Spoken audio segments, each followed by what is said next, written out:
Sobat Islami, kembali lagi di podcast Islami. Nah, di sini kita berdiskusi, di ruang diskusi ini kita akan membahas interaksi agama, budaya, dan gaya hidup yang kontemporer. Nah, saya Agil, di sini saya sudah bersama tiga rekan saya, yaitu Raffi, Tisa, dan Firman. Nah, di sini kita akan membahas topik yang sangat menarik loh, yaitu tentang fashion muslim, jembatan sejarah, syariat, dan gaya zaman. Oke, kita akan membahas topik ini dari berbagai sudut pandang. Halo, saya Firman. Saya senang bisa membahas sejarah lagi. Halo, saya Tisa. Saya siap membahas etika dan nilai-nilai Islami. Dan tentu saja bagaimana semua itu terlihat relevan di era Gen Z sekarang. Dan saya Raffi. Tepat sekali, kita akan mengupasnya berdasarkan tiga kajian literatur yang membahas sejarah pakaian muslim Arab di masa awal, etika berpakaian dalam Islam, hingga dinamika fashion Islami di kalangan Gen Z saat ini. Nah, mari kita mulai dari bagian sejarahnya, Firman. Oke, kalau kita bicara sejarah pakaian muslim khususnya di era Islam awal, kita harus tahu perkembangannya. Islam tidak menghapus total, tapi memperbaiki. Jadi ada transisinya ya? Benar.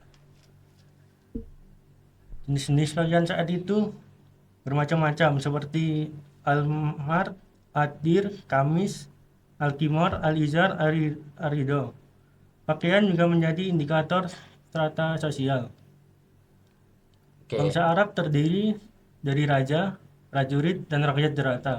Pakaian mereka menunjukkan strata sosialnya. oke, menarik sekali. Berarti pakaian ini tidak hanya untuk menutup pakaian saja ya, cuman penanda identitas sosial. Betul. Ketika masyarakat Arab pergi ke suatu tempat, cara berpakaian mereka bercampur dengan masyarakat setempat. Ini menunjukkan terjadinya adaptasi budaya sejak awal. Ini menurut saya kan di masa zaman sekarang ini dalam pandangan Muslim etika berpakaian itu seperti apa sih Tisa dalam pandangan Islam? Jadi begini, secara umum konsep berpakaian dalam Islam itu bisa didekati dari dua aspek. Yang pertama, aspek akhlak, lalu yang kedua, fikih. Yang mana fikih itu lebih menekankan pada upaya atau usaha seseorang untuk menutupi aurat mereka. Nah, kalau akhlak itu lebih menekankan pada nilai-nilai yang melekat pada diri seseorang. Oh, jadi bukan hanya soal fisik yang tertutup dong, tapi juga soal motivasi batin mereka sendiri ya. Ya, benar.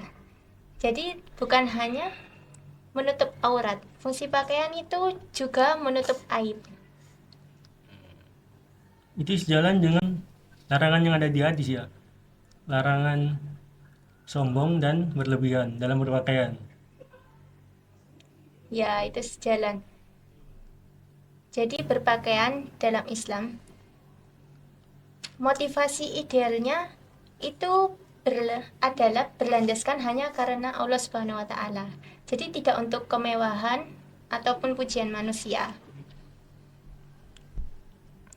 Nah, selain menutup aurat, Islam juga melarang hal-hal yang bertentangan dengan syariat, dengan etika. Seperti larangan berpakaian bagi laki-laki, yang dimana laki-laki itu dilarang memakai emas dan sutra. Dan adapun larangan berpakaian menyerupai lawan jenis. Jadi pada intinya, akhlak berpakaian adalah bentuk ungkapan ketaatan dan ketundukan kita sebagai hamba Allah Subhanahu wa taala. Berarti etika itu sebagai pondasinya ya. Nah, tapi di era modern ini kan fashion itu kan terus bergerak dan menyebar secara dinamis dan menyeluruh ya. Nah, bagaimana menginterpretasikan dan mengaplikasikan nilai-nilai Islam ini dengan fashion modern saat ini? Nah, ini bagian paling gue suka, Bre. Jadi gini, fashion terus bergerak dinamis dari bagaimana generasi Z di Indonesia menginterpretasikan dan mengaplikasikan nilai-nilai Islam dalam fashion itu sendiri, seperti adanya perkembangan zaman dalam pakaian gamis, dalam hijab. Jadi itu sungguh sangat mencerminkan nilai-nilai Islam dalam tren fashion masa kini. Jadi, selama prinsip-prinsip syariat masih diterapkan, masih tetap diperhatikan, bukannya ini wujud harmoni antara kepatuhan agama dan kebutuhan ekspresi diri. Betul? Benar sekali. Jadi, Muslim berhasil menciptakan harmoni itu sendiri. Fashion Islam kini tidak hanya menekankan aspek estetika saja, tetapi juga menekankan faktor kenyamanan kita sendiri. Balik kepada diri kita sendiri dalam berpakaian, asalkan semuanya itu tertutup, ya fine, terserah.